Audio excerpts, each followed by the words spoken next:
বিসমিল্লাহির রহমানির রহিম। আসসালামু আলাইকুম প্রিয় শিক্ষার্থীবৃন্দ। শ্রীনগর সরকারি কলেজে একাদশ শ্রেণীতে নতুন ভর্তিকৃত ছাত্রছাত্রীবৃন্দ, তোমাদেরকে অনলাইন ক্লাসে স্বাগত জানাচ্ছি।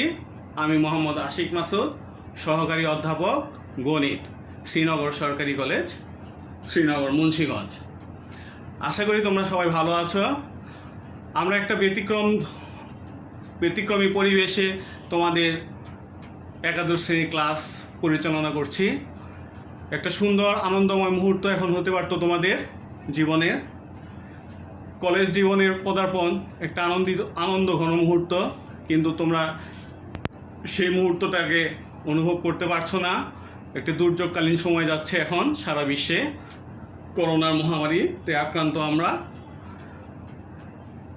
আল্লাহর কাছে প্রার্থনা করি যেন আল্লাহ অতি সত্বর এই মহামারী থেকে আমাদের রক্ষা করেন এবং মহামারী পৃথিবী থেকে উঠিয়ে নিয়ে যান। আমরা আবার সবাই মুখোমুখি হব, সামনাসামনি বসে ক্লাস করব সেই প্রার্থনা করছি। আমরা গণিত, উচ্চতর গণিত ক্লাস নিব। তোমাদের উচ্চতর গণিতের একটি ক্লাস ইতিমধ্যে হয়েছে, মনোয়ারা ম্যাডাম তোমাদের ক্লাস নিয়েছেন। তোমাদের পাঠ্যপুস্তক সম্পর্কে, কোন বই কিনতে হবে, কি কিনতে হবে, তোমাদের সিলেবাস, কি কি চ্যাপ্টার আছে, তোমাদের প্রশ্নের ধরন, তোমাদের মান বন্টন ইত্যাদি সম্পর্কে প্রাথমিক যে আলোচনা, এগুলি তোমাদের ম্যাডাম করেছেন আমার যেটুকু ধারণা। তোমাদের কাছে আমাদের প্রত্যাশা থাকবে তোমরা প্রতিদিন রুটিন অনুসারে যে ক্লাসগুলি দেয়া হচ্ছে সেই ক্লাসগুলি ফলো করবে। বিশেষ করে বিজ্ঞান শাখায় যারা ভর্তি হও, আমরা ধরে নিই বিজ্ঞান শাখার ছাত্ররা মেধাবী হয়, ভালো হয় এবং তারা পরিশ্রমী হয়। বিজ্ঞান বিভাগে পড়তে গেলে তোমাদের পরিশ্রম করতে হবে, এর কোনো বিকল্প নেই। এখানে ফাঁকি দিয়ে অথবা ক্লাস না করে, বই না পড়ে, বাসায় নিজের পড়ালেখা না করে তুমি কোনোভাবেই ভালো রেজাল্ট করতে পারবে না, কিছু শিখতে পারবে না, কোনোভাবে এটা সম্ভব না। কারণ আমাদের বিজ্ঞানের যে বিষয়গুলি আছে এগুলি নিত্য নতুন বিষয় তোমাদের জন্য। আর তোমরা হয়তো 9-10-এ কিছু ধারণা পেয়েছ, আর বাকি অংশ সম্পূর্ণই নতুন এবং এগুলি সব টেকনিক্যাল পার্ট। এগুলি তোমাদের হাতে কলমে চর্চা করতে হবে প্রতিনিয়ত। এখানে ফাঁকি দেওয়ার কোনো সুযোগ নেই। তাহলে আমরা আজকে ক্লাস শুরু করি। তোমাদের মনোয়ারা ম্যাডাম তোমাদের বীজগণিত ক্লাস শুরু করেছেন, নির্ণায়ক ও ম্যাট্রিক্স। আমি তোমাদের জ্যামিতি নিয়ে ক্লাস শুরু করব। আমরা তোমাদেরকে উচ্চতর গণিত প্রথম পত্রের 3 নম্বর অধ্যায় সরলরেখা, এই চ্যাপ্টার নিয়ে আমরা আমাদের পড়া শুরু করব। এই অধ্যায়ে যে বিষয়গুলো পাঠ করতে হয়, আমাদের যে বিষয়গুলো নিয়ে আলোচনা করব, অনেকগুলি বিষয় আছে। আমরা আজকে ক্লাসে যে বিষয়গুলো আলোচনা করব সেগুলি হচ্ছে তল, সমতল, কার্তেশীয় সমতল, বিন্দুর স্থানাঙ্ক ইত্যাদি। তাহলে আমরা একটু দেখি, এই জিনিসগুলি তোমাদের খুব ছোটোবেলা থেকে পড়ে আসছো, তারপরও জাস্ট তোমাদের মনে করে দেওয়ার জন্য এই বিষয়গুলো আলোচনা। অনেকের কাছে মনে হবে যে এগুলি না পড়লেও চলবে, তাও তোমরা একটু ঝালাই করে নেওয়ার জন্য ক্লাসটা ফলো করো। এবং আমি যে ক্লাসটা নিব, ক্লাস শেষে যখন তোমরা ক্লাস শেষ করবা, প্রতিদিন ওই ক্লাসের সাথে মিলিয়ে তোমাদের পাঠ্যপুস্তক খুলে মিলিয়ে নিবে এবং সেগুলি চর্চা করবা। আমরা সরলরেখা চ্যাপ্টার যখন আলোচনা করতে যাব, প্রথমেই আমাদের আসবে স্থানাঙ্ক। এই স্থানাঙ্ক 2 রকম আছে, একটা হচ্ছে কার্তেশীয় স্থানাঙ্ক আর একটা হচ্ছে পোলার স্থানাঙ্ক। আমরা সেটা পরে যাব। আমরা আজকে কার্তেশীয় স্থানাঙ্ক নিয়ে আলোচনা করব। এই স্থানাঙ্ক নিয়ে আলোচনা করতে গেলে প্রথমেই আমাদের বলতে হবে তল কাকে বলে। তোমাদের এখানে লেখা আছে, দেখো, বস্তুর তল হচ্ছে কোনো বস্তুর পৃষ্ঠকে তল বলে। কোনো বস্তুর পৃষ্ঠকে তল বলে, যে কোনো বস্তুর পৃষ্ঠকে আমরা তল বলবো। সেটা কীরকম? যেমন একটি মোবাইল যদি হয়, সেই মোবাইলের একটা পৃষ্ঠকে আমি তল বলবো। যদি আমি একটা বই নেই, বইয়ের উপরে পৃষ্ঠে একটা তল, পিছনে পৃষ্ঠ একটি তল। যদি আমি একটি বল নেই, সেটাও বলের প্রত্যেকটা অংশই একটা তল, পৃষ্ঠকে আমরা তল বলবো। তাহলে আমরা দেখতেছি তল কি, যে কোনো বস্তুর পৃষ্ঠকে আমি তল বলবো। এখন এই তল দুই রকম হয়, একটা হচ্ছে সমতল আর একটা হচ্ছে বক্রতল। আমি তোমাদের বলছি যে বইয়ের উপরে পৃষ্ঠকে আমি বলতেছি তল, আবার বলতেছি বলের পৃষ্ঠকে তল বলতেছি। তাহলে বইয়ের পৃষ্ঠ আর বলের পৃষ্ঠ দুই রকম জিনিস। তাহলে সমতল কোনটা হবে? দেখো, কোনো তলের উপর অবস্থিত যে কোনো দুটি বিন্দুর সংযোজক সরলরেখা যদি সম্পূর্ণভাবে ওই তলে থাকে, ওই তলকে সমতল বা প্লেন বলা হয়, ইংলিশে প্ল্যান, PLAN প্ল্যান বলা হয়। খেয়াল করো জিনিসটা তোমরা। তাহলে কোনো তলের উপর আমি যে কোনো দুইটা বিন্দু বা একাধিক বিন্দু আমি যদি সংযোগ করি, যোগ করি একটার সাথে আরেকটা, তাহলে ওই রেখাটা যদি ওই তলের উপরই অবস্থান করে তখন আমরা সেটাকে বলবো সমতল। ধরো এই জায়গায় একটা ছবি দেওয়া আছে ডান পাশে, দেখো এখানে আমি পুরো ছবিটা তুমি খেয়াল করো না, শুধু এখন খেয়াল করো এক্স ও এক্স ড্যাশ একটি রেখা। এই রেখাটা আমি যে যোগ করছি এক্সের সাথে এক্স ড্যাশ, তাহলে দেখো এইটা একই পৃষ্ঠার উপর আছে, কোনো এক জায়গা থেকে আরেক জায়গায় নেমে যায় না বা উঠে যায় না, কিছু হয়নি। তাহলে এইটা একটা সমতল। তাহলে আমরা বুঝতে পারলাম যে সমতল হবে কি, কোনো তলে দুইটা বিন্দু যদি সংযোগ করি তাহলে যে রেখাটা পাবো সেটা যদি ওই তলের উপর অবস্থান করে তাহলে ওই তলকে আমরা সমতল বলবো। আর বক্রতল কি, বিপরীত যেগুলি আছে সবই বক্রতল। যেমন একটা বলের তল পৃষ্ঠতল বক্রতল হবে, একটা কমলার পৃষ্ঠতল বক্রতল হবে, ইত্যাদি ইত্যাদি। এবার আসো, কোনো সমতলে লম্বভাবে অবস্থিত পরস্পরচ্ছেদী দুটি সরলরেখাকে আয়ত অক্ষ এবং ছেদবিন্দুকে মূলবিন্দু বলা হয়। এখন আমরা সমতল কি বুঝলাম, সেই সমতলের মধ্যে আমরা কি করব, পরস্পর লম্বভাবে ছেদ করছে দুইটা রেখা। ধরো একটা হচ্ছে এক্স ড্যাশ রেখা আর একটা হচ্ছে ওয়াই ও ওয়াই ড্যাশ রেখা। এই দুইটা রেখা পরস্পর ও বিন্দুতে ছেদ করছে এবং তারা পরস্পরকে কীভাবে ছেদ করছে, লম্বভাবে ছেদ করছে। দ্যাট মিনস তাদের মধ্যবর্তী যে কোণগুলি উৎপন্ন হয়েছে সবগুলি হচ্ছে 90 ডিগ্রি কোণ। তাদের মধ্যবর্তী কোণগুলি হচ্ছে 90 ডিগ্রি কোণ, অর্থাৎ তারা পরস্পর লম্বভাবে একজন আরেকজনকে ছেদ করছে এবং তাদের এই ছেদ বিন্দুটা হচ্ছে ও। এই সরলরেখা পরস্পর যদি সরলরেখাকে আমরা কি বলবো, এইগুলিকে বলবো আমরা আয়ত অক্ষ। এই পরস্পর ছেদ সরলরেখা দুটিকে কি বলবো আমরা, আয়ত অক্ষ। এবং যেই বিন্দুতে তারা মিলিত হয় তাকে আমরা বলবো অরিজিন বা মূল বিন্দু। এখন দেখো, আয়ত অক্ষের মধ্যে দুইটা অক্ষ থাকবে, একটা হচ্ছে এক্স অক্ষ আর একটা হচ্ছে ওয়াই অক্ষ। এগুলি তোমাদের জানা আছে, তোমরা 7-8 করে আসছো এগুলি, তারপরে একটু রিভিউ করে নাও। এক্স অক্ষ কোনটি, যেটা আনুভূমিক রেখা সেটা হচ্ছে এক্স অক্ষ। আনুভূমিক মানে কি, সম অবস্থায় যেটা আছে সেটা হচ্ছে এক্স অক্ষ। তাইলে এখানে হচ্ছে এক্স ও এক্স ড্যাশ হচ্ছে এক্স অক্ষ। আর উলম্ব রেখা যেটা লম্বভাবে দাঁড়ায় আছে সেটা হচ্ছে উলম্ব অক্ষ। ওয়াই ও ওয়াই ড্যাশ সেটা হচ্ছে উলম্ব অক্ষ। আমরা তাহলে বুঝতে পারলাম যে আয়ত অক্ষ কাকে বলা হয়, এক্স অক্ষ কোনটা হবে, ওয়াই অক্ষ কোনটা হবে। এখন ওই সমতলকে কার্তেশীয় সমতল বলা হয়। তাহলে কি বলতেছি আমরা, এই এক্স অক্ষ এবং এই ওয়াই অক্ষ আনুভূমিক এবং এই উলম্ব রেখা দুটি পরস্পর যেই সমতলটা সৃষ্টি করছে সেই সমতলটাকে, দ্যাট মিনস এই জায়গায় যে সমতলটা সৃষ্টি হয়েছে বা সেই সমতলের উপর আমরা এই অক্ষটা অঙ্কন করছি, সেই সমতলকে আমরা কি বলবো, কার্তেশীয় সমতল। তাহলে এটা হচ্ছে একটা কার্তেশীয় সমতল। এটা খেয়াল রাখতে হবে, কারণ পরবর্তীতে আমাদের মাঝে মধ্যে শব্দ আসবে যে কার্তেশীয় সমতল আমরা এই করলাম সেই করলাম, তাহলে তখন তোমরা বলতে পারো যে কার্তেশীয় সমতল কি, আমরা আবার ভুলে যাব। আমরা যেন ভুলে না যাই, তাহলে কোনো সমতলে আমরা যদি আনুভূমিক এবং উলম্বভাবে দুটি রেখা পরস্পর লম্বভাবে ছেদ করে তাহলে যে অবস্থাটা সৃষ্টি হয় সেটাই হচ্ছে কার্তেশীয় সমতল বা ইংলিশে বলা হয় কার্তেশিয়ান প্ল্যান। রেনে দেকার্তে নামের একজন গণিতবিদের নাম অনুসারে এই সমতলের নাম করা হয়েছে। দেকার্তে নাম অনুসারে কার্তেশীয় সমতল নামকরণ করা হয়েছে। এবার দেখো, আমরা বিন্দুর স্থানাঙ্ক নিয়ে এখন আলোচনা করব। যখনই আমরা কোনো বিন্দু নিয়ে আলোচনা করব সেই বিন্দুর মধ্যে দুইটা অংশ থাকবে। একটা হচ্ছে প্রথম অংশ কমা দিয়ে আমরা একটা বিন্দুকে যখন আমরা প্রকাশ করব দুইটা সংখ্যা দিয়ে, দুইটা প্রতীক দিয়ে আমরা প্রকাশ করব। মধ্যে কি থাকবে, একটা কমা থাকবে, একটা ফার্স্ট ব্র্যাকেট থাকবে। এই প্রথম অংশটাকে আমরা বলি ভুজ এবং দ্বিতীয় অংশটাকে আমরা বলি কুটি। এখন দেখো চিত্রে এক্স ও এক্স ড্যাশকে এক্স অক্ষ, এই যে এটা হচ্ছে এক্স অক্ষ এবং এটা হচ্ছে ওয়াই অক্ষ, মূল বিন্দুতে ছেদ করলো। সমতলে অবস্থিত একটি বিন্দু পি, একটি বিন্দু, এই বিন্দুর স্থানাঙ্ক কি আমরা জানি না। এক্স অক্ষের উপর এই পি বিন্দু হতে আমরা এক্স অক্ষের উপর পি এ লম্ব অঙ্কন করলাম এবং ওয়াই অক্ষের উপর পি বি লম্ব অঙ্কন করলাম। খেয়াল করো আমি কি বললাম, এই কার্তেশীয় সমতলে পি একটি বিন্দু নিলাম এই পি বিন্দু হইতে এই এক্স অক্ষের উপর পি এ লম্ব অঙ্কন করলাম এবং পি বি লম্ব অঙ্কন করলাম। এই ও বিন্দু হইতে এই এ বিন্দুর দূরত্ব স্মল এ এবং এই ও বিন্দু হইতে এই ক্যাপিটাল বি বিন্দুর দূরত্ব স্মল বি। খেয়াল করো, এই মূল বিন্দু হইতে ক্যাপিটাল এ বিন্দুর এর দূরত্ব স্মল এ এবং ও বিন্দু মূল বিন্দু হইতে ক্যাপিটাল বি এর দূরত্ব স্মল বি, ছোট হাতে বি। তাহলে আমরা এই পি বিন্দুর স্থানাঙ্ক কিভাবে লিখব?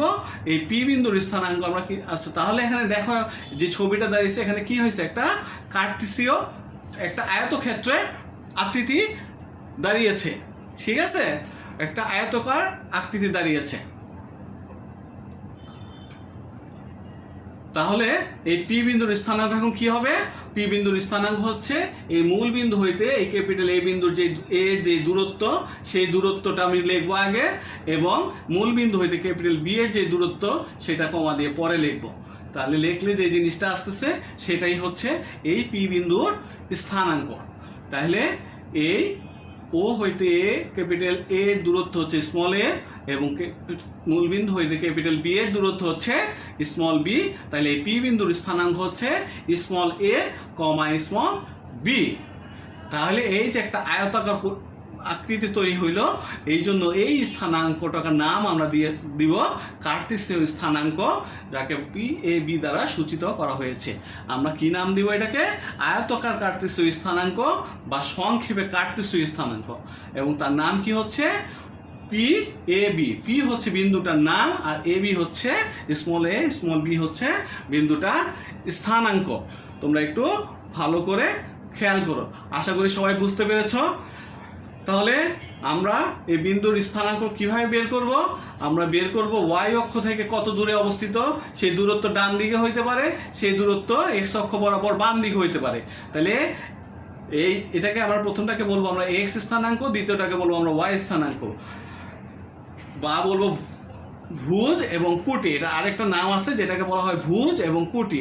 তাহলে ওয়াই অক্ষ থেকে কত দূরে অবস্থান করতেছে এবং এক্স অক্ষ থেকে কত দূরে অবস্থান করতেছে সেটার উপর ভিত্তি করে আমাদের এই বিন্দুর স্থানাঙ্ক নির্ণয় করতে হয়। ওয়াই অক্ষ থেকে আমি ডান দিকে যাব অথবা ওয়াই অক্ষ থেকে বাম দিকে যাব। সিমিলারলি আমরা এক্স অক্ষ থেকে উপরে যাব এবং এক্স অক্ষ থেকে নিচে যাব। এইভাবে আমরা বিন্দুর স্থানাঙ্ক নির্ণয় করব। এবার দেখো, আমরা বলছি যে ডানে বায়ে গিয়ে আমরা বিন্দুর স্থানাঙ্ক নির্ণয় করতে পারবো। আমরা একটু আগের ছবিতে যাই, তোমরা একটু খেয়াল করো। তাহলে এইখানে দেখো, এই যে অরিজিন মূল বিন্দু, এইটার স্থানাঙ্ক কত হবে? আমার পি বিন্দুর স্থানাঙ্ক আমরা বের করছি যে মূল বিন্দু থেকে এর দূরত্ব এবং এই মূল বিন্দু থেকে বি এর দূরত্ব, এটা নিয়ে আমরা পি এর স্থানাঙ্ক বের করেছি। তাহলে মূল বিন্দুর স্থানাঙ্ক কত হবে তোমরা সবাই জানো, কিন্তু কেন কত হয়েছে এটা হয়তো অনেকে ব্যাখ্যা করতে পারবো না। আমরা বলছি স্থানাঙ্ক বের করতে হলে ওয়াই অক্ষ থেকে ডানে যাব অথবা বায়ে যাব। ডানে গেলে ধনাত্মক হয়, বায়ে গেলে ঋণাত্মক হয়, আমরা পরের ছবিতে আসবো সেটা। এবং এক্স স্থানাঙ্কের উপরে গেলে ধনাত্মক হয়, নিচে গেলে ঋণাত্মক হয়। তাইলে এখানে এই মূল বিন্দুর স্থানাঙ্ক তাহলে কত হবে? দেখো, মূল বিন্দুর স্থানাঙ্ক কোন জায়গায়? এটা হচ্ছে এক্স অক্ষ এবং ওয়াই অক্ষের ছেদ বিন্দু যেখানে মিলিত হয়েছে। আমি ওয়াই অক্ষ থেকে ডানে বায়ে কোথাও যাইনি, ওয়াই অক্ষ এবং এক্স অক্ষ থেকে উপরে নিচে কোথাও যাইনি। তাইলে এই মূল বিন্দুর স্থানাঙ্ক কত হবে? মূল বিন্দুর স্থানাঙ্ক হবে 0, 0। সবাই এটা মাথায় রাখবে, মূল বিন্দুর স্থানাঙ্ক হচ্ছে সবসময় 0, 0। কারণ কি? আমি ওয়াই অক্ষ থেকে কোনো দূরত্ব অতিক্রম করি নাই ডান দিকে বা দিকে, অথবা এক্স অক্ষ থেকে উপরে নিচে কোনো দূরত্ব অতিক্রম করি নাই। এই জন্য এই মূল বিন্দু অথবা অরিজিনের স্থানাঙ্ক হচ্ছে 0, 0। এবার আসো, এক্স ও এক্স ড্যাশ এবং ওয়াই ও ওয়াই ড্যাশ অক্ষদ্বয় দ্বারা সমগ্র তলটিকে আমরা কয়টা ভাগে ভাগ করছি? দেখো তো কয়টা ভাগ? 4টা ভাগ হয়েছে। এখানে কয়টা ভাগ হয়েছে? 4টা ভাগ হয়েছে। এই 4টা ভাগের নাম আছে, এটাকে বলা হয় প্রথম চতুর্ভাগ, দ্বিতীয় চতুর্ভাগ, তৃতীয় চতুর্ভাগ, চতুর্থ চতুর্ভাগ। 4টা চতুর্ভাগের 4টা নাম, প্রথম চতুর্ভাগ, দ্বিতীয় চতুর্ভাগ, তৃতীয় চতুর্ভাগ, চতুর্থ চতুর্ভাগ। এটা কিভাবে আমরা কাউন্ট করবো, গুনবো কিভাবে? আমরা সবসময় এটাকে বলা হয় ঘড়ির কাঁটার বিপরীত দিকে গুনবা। কোনো সময় ঘড়ির কাঁটার দিকে গুনবা না, এটাকে বলা হয় এন্টি ক্লকওয়াইজ, ঘড়ির কাঁটার বিপরীত দিকে আমরা গুনবো। প্রথমটা হচ্ছে এইটা এক্স ও ওয়াই, দ্বিতীয়টা হচ্ছে এইটা এক্স প্রাইম ওয়াই ও ওয়াই, তৃতীয়টা হচ্ছে এটা এক্স প্রাইম ও ওয়াই প্রাইম, চতুর্থটা হচ্ছে এটা এক্স ও ওয়াই প্রাইম। প্রথম চতুর্ভাগ, দ্বিতীয় চতুর্ভাগ, তৃতীয় চতুর্ভাগ, চতুর্থ চতুর্ভাগ। এখন বিন্দুর স্থানাঙ্ক যখন আমরা বের করব, যদি বিন্দুর স্থানাঙ্ক দেওয়া হয় সেটা কোন চতুর্ভাগে বসছে সেটা আমরা কিভাবে বুঝবো, সেটা আমরা বুঝবো এইভাবে। দেখো তোমাদের চিহ্ন দেওয়া আছে এবং লেখা আছে প্রথম চতুর্ভাগে অবস্থিত হবে যদি এ ও বি উভয়ই ধনাত্মক হয়। আমরা আগের ছবিতে দেখে আসছিলাম, এই দেখো এ এবং বি, এখানে দেখো দুটাই ধনাত্মক, কোনো সামনে ধনাত্মক হলে কোনো চিহ্ন প্লাস চিহ্ন দিতে হয় না, আর ঋণাত্মক হলে সামনে একটা নেগেটিভ মাইনাস চিহ্ন হবে। এখন বলতেছে এই এ এবং বি দুইটাই যদি ধনাত্মক হয় তাহলে কি হবে, সেটা প্রথম চতুর্ভাগে বসবে। দ্বিতীয় চতুর্ভাগে কোনটা বসবে, যদি এ ঋণাত্মক হয় এবং বি ধনাত্মক হয়। যদি এ ঋণাত্মক হয় এবং বি ধনাত্মক হয় তাহলে সেটা দ্বিতীয় চতুর্ভাগে বসবে। তৃতীয় চতুর্ভাগে কোনটা বসবে, যদি এ এবং বি দুইটাই ঋণাত্মক হয়। আর চতুর্থ চতুর্ভাগে কোনটা বসবে, যদি এ ধনাত্মক হয় এবং বি ঋণাত্মক হয়। এই জিনিসটা আমাদের মুখস্থর মতো রাখতে হবে, এটা বুঝলে মুখস্থ করার কিছু না, এমনি তোমার মাথায় ঢুকে যাবে। তাহলে আমাদের ধরো একটা বিন্দুর স্থানাঙ্ক এ এবং বি, তাহলে আমি সে কী করবো, এই মূল বিন্দু হইতে এই বিন্দু যেটুকু দূরত্ব সেটুকু নিব, এ দূরত্ব নিব, এবং মূল বিন্দু হইতে বি দূরত্ব নিব। মূল বিন্দু দেখবে ওয়াই অক্ষ থেকে যেহেতু ধনাত্মক এ এবং বি দুটাই ধনাত্মক, আমি ডান দিকে যাব, তাহলে কোন দিকে যেতে হবে, ডান দিকে যেতে হবে। ধনাত্মকের জন্য ডান ওয়াই অক্ষ থেকে ডান দিকে যাবা, আর বি ধনাত্মক মানে এক্স অক্ষ থেকে উপরের দিকে যাবা। তাহলে সেটা হচ্ছে তোমাদের প্রথম চতুর্ভাগে অবস্থিত। দ্বিতীয় চতুর্ভাগে কি হবে, এ ঋণাত্মক বি ধনাত্মক। এ ঋণাত্মক তার মানে তোমার ওয়াই অক্ষ থেকে তুমি এ মানে আমরা কি বলছিলাম, আমরা বলছিলাম প্রথমটাকে আমরা বলি ভুজ, পরেরটাকে আমরা বলি কোটি। তাহলে যখন ভুজ ধনাত্মক হবে ঋণাত্মক হবে তখন আমি ওয়াই অক্ষ থেকে বাম দিকে যাব, আর ভুজ যদি ধনাত্মক হয় ওয়াই অক্ষ থেকে ডান দিকে যাব। তাহলে আমার দ্বিতীয় চতুর্ভাগে কি বলতেছে, এই ভুজ হচ্ছে ঋণাত্মক এবং কোটি হচ্ছে ধনাত্মক। প্রথমটা হচ্ছে ভুজ, পরেরটা হচ্ছে কোটি। খেয়াল রেখো, প্রথমটা হচ্ছে ভুজ, পরেরটা হচ্ছে কোটি। এক্স স্থানাঙ্ক ওয়াই স্থানাঙ্ক যেভাবে মনে রাখো। তাহলে এটা যদি ভুজ ঋণাত্মক হয় তাহলে আমি ওয়াই অক্ষ থেকে বাম দিকে যাব, যত দেয়া থাকে, যদি দুই দেয়া থাকে তাহলে আমি 2 ঘর যাব, যদি 5 দেয়া থাকে 5 যাব। তোমাদের গ্রাফ ছক কাগজে যদি করো তাহলে 5-5-5-5-এর জন্য 5 ঘর বাইরে যাবা, ঠিক আছে। আর এটা কি কোটি দেয়া আছে, কোটি কি আছে, ধনাত্মক দেয়া আছে। তাহলে আমরা কোন দিকে যাব, আমরা জানি ধনাত্মকের জন্য এক্স অক্ষ থেকে উপরের দিকে যেতে হবে, তাহলে আমরা এদিকে উপরের দিকে যাব, যত সংখ্যা দেয়া থাকবে সেই অনুসারে উপরে যাব। যদি এখানে বলা থাকে বি ধনাত্মক তাহলে বি পরিমাণ আমি উপরে যাব। তৃতীয় চতুর্ভাগে অবস্থিত যদি এ এবং বি উভয় ঋণাত্মক হয়, তাহলে তৃতীয় চতুর্ভাগে উভয় ঋণাত্মক। আমি বলে দিচ্ছি তোমাদের ভুজ এক্স স্থানাঙ্ক যদি ঋণাত্মক হয় আমরা সবসময় ওয়াই অক্ষ থেকে বাইরে যাব, তাহলে এদিকে আমরা বাইরে যাব। 3 ঘর যদি হয় -3 তাহলে 3 ঘর বাইরে যাব। আবার এটা বলছে কোটিও ঋণাত্মক, তাহলে আমি এক্স স্থানাঙ্ক অক্ষ থেকে নিচের দিকে যাব, যত সংখ্যা দেওয়া থাকবে তত নিচে যাব। তাহলে এই তৃতীয় চতুর্ভাগে দুটোই হচ্ছে আমাদের ঋণাত্মক। এবং চতুর্থ চতুর্ভাগে যদি এ ধনাত্মক এবং বি ঋণাত্মক হয়, দ্যাট মিনস যদি ভুজ ধনাত্মক এবং কোটি ঋণাত্মক। ভুজ ধনাত্মক মানে ওয়াই অক্ষ থেকে ডান দিকে যাওয়া, আর কোটি ঋণাত্মক মানে ওয়াই অক্ষ থেকে এক্স অক্ষ থেকে নিচের দিকে নামবা। তোমরা এটা একটু বাসায় প্র্যাকটিস করবা। এবং এই যে তোমাদের চতুর্ভাগ দেয়া আছে, প্রথম চতুর্ভাগ, দ্বিতীয় চতুর্ভাগ, তৃতীয় চতুর্ভাগ, চতুর্থ চতুর্ভাগ, খেয়াল রাখবে। আমি আবারও বলতেছি, আমরা গুনবো ঘড়ির কাঁটার বিপরীত দিকে, প্রথম, দ্বিতীয়, তৃতীয়, চতুর্থ। কেউ যদি এই দিক দিয়ে গোনা শুরু করো তোমার সব কিছু উল্টাপাল্টা হয়ে যাবে, বি কেয়ারফুল। এবার আমরা কয়েকটা উদাহরণ দেখি। দেখো 3-5 একটা বিন্দু বললাম আমি, এই 3-5 বিন্দুটাকে আমি ছক কাগজে, আমি এখানে হাতে এঁকেছি, তোমাদের ছক কাগজ না সাদা কাগজে এঁকেছি, এই জন্য নিখুঁত হবে না ছবিটা, তারপর তোমাদের বোঝার জন্য আঁকা। 3-5 বিন্দুটা, তাহলে 3 হচ্ছে আমাদের ভুজ, 5 হচ্ছে আমাদের কোটি। দ্যাট মিনস এক্স স্থানাঙ্ক হচ্ছে 3 এবং ওয়াই স্থানাঙ্ক হচ্ছে 5। তাহলে 3-5 যদি আমরা বসাই তাহলে 3 হচ্ছে ধনাত্মক, 5ও ধনাত্মক। তাহলে ভুজ ধনাত্মক হলে আমি ওয়াই অক্ষ থেকে ডান দিকে যাবো, কত ঘর যাবো, 3 ঘর। 1 2 3, 3 ঘর, 3টা দাগ দিয়ে 3 ঘর নিয়ে নিলাম। আর কোটি ধনাত্মক, তাহলে আমি কি করব, এক্স স্থানাঙ্ক অক্ষ থেকে উপরের দিকে যাব, এক্স অক্ষ থেকে উপরের দিকে যাব। তাহলে কয় ঘর উপরে যাব, 5 ঘর, 1 2 3 4 5। তাহলে এই বিন্দু এবং এই বিন্দু সংযোগকারী সরলরেখা যেখানে মিলিত হবে সেটাই হচ্ছে এই 3-5 বিন্দুটা। দ্বিতীয়টা উদাহরণ দেখো, -4 ভুজ দেওয়া আছে কত ঋণাত্মক এবং কোটি দেওয়া আছে ধনাত্মক। তাহলে ভুজ যদি ঋণাত্মক হয় তাহলে আমার কত আছে -4। আমরা বলছি ভুজ ঋণাত্মক মানে ওয়াই অক্ষ থেকে বাইরে যাবা, বাইরে যাও 1 2 3 4, এবং কোটি ধনাত্মক, কোটি ধনাত্মক মানে কোন দিকে যাবো আমরা, এক্স অক্ষ থেকে উপরে যাব 1 2। তাহলে উপরে গেলাম 2 ঘর, তাহলে এই স্থানাঙ্ক কত আসলো -4 টু কোন জায়গা হবে, এই যে তুমি দুইটা বসায় দূরত্ব নিলা, এই দূরত্ব অনুসারে দুটি সরলরেখা যে বিন্দুতে এসে মিলিত হবে সেটাই হচ্ছে তোমার এই বিন্দুটা স্থানাঙ্ক। 3 নাম্বারটা দেখো, 3 নাম্বার হচ্ছে 5 - 3। এখানে ভুজ হচ্ছে ধনাত্মক এবং কোটি হচ্ছে ঋণাত্মক। তাহলে ভুজ ধনাত্মক হলে আমি ওয়াই অক্ষ থেকে ডান দিকে যাব, তাহলে 1 2 3 4 5, এবং কোটি ঋণাত্মক মানে ওয়াই এক্স অক্ষ থেকে নিচের দিকে নামবো, এক্স অক্ষ এটা থেকে নিচের দিকে নামবো, কয় ঘর নামবো 3 ঘর, 1 2 3। তারপরে এই দুটো সংযোগকারী রেখা যে বিন্দুতে মিলিত হবে সেই বিন্দুটাই হচ্ছে 5 - 3, 5 - 3। 4 নম্বর উদাহরণটা দেখো, -1 - 2। তাহলে এখানে কি বলতেছে, ভুজ ও ঋণাত্মক, কোটি ও ঋণাত্মক। তাহলে ভুজ ঋণাত্মক হলে আমাদের কোন দিকে যেতে হবে, ভুজ ঋণাত্মক হলে আমাদের বাঁ দিকে যেতে হবে। তাহলে ওয়াই অক্ষ থেকে বাঁ দিকে গেলাম আমরা, 1 2, কয় ঘর যাবো আমরা 1 ঘর, আর কোটি ও ঋণাত্মক নিচে যাব 1 ঘর 2 ঘর। তাহলে এই দুটা সংযোগকারী রেখা যেখানে মিলিত হয়েছে সেই বিন্দুটাই হচ্ছে -1 - 2। আমরা এতক্ষণ যেটা আলোচনা করলাম সেটা হলো কোনো বিন্দুর স্থানাঙ্ক আমরা কিভাবে কার্তেশীয় সমতলে বসাবো বা বের করব, বা কোনো বিন্দুর স্থানাঙ্ক দেয়া থাকলে আমরা কীভাবে মানে তোমার একটা ছক কাগজে আমরা সেটাকে স্থাপন করতে পারি।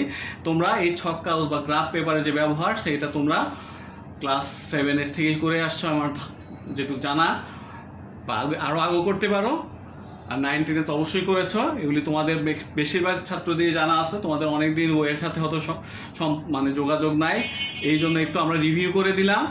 তোমরা বাসায় যেটা করবে, এরকম কয়েকটা বিন্দু নিবা নিজের মতো করে, যে কোনো রকম বিন্দু নিবা, ভুজ ধনাত্মক নিবা, কোটি ঋণাত্মক নিবা, ভুজ ঋণাত্মক কোটি ঋণাত্মক, ভুজ ঋণাত্মক কোটি ধনাত্মক, এইভাবে বিভিন্ন রকম বিন্দু নিয়ে ছক কাগজে বা নিজের মতো ছক কাগজ দরকার নেই, দাগ দিয়ে বিন্দু বসায় নিবা, বসায় কয়েকটা বিন্দু প্র্যাকটিস করলে তোমাদের জিনিসটার কনসেপশন ক্লিয়ার হয়ে যাবে। তাহলে আমরা একটু পিছন দিকে ব্যাক করি।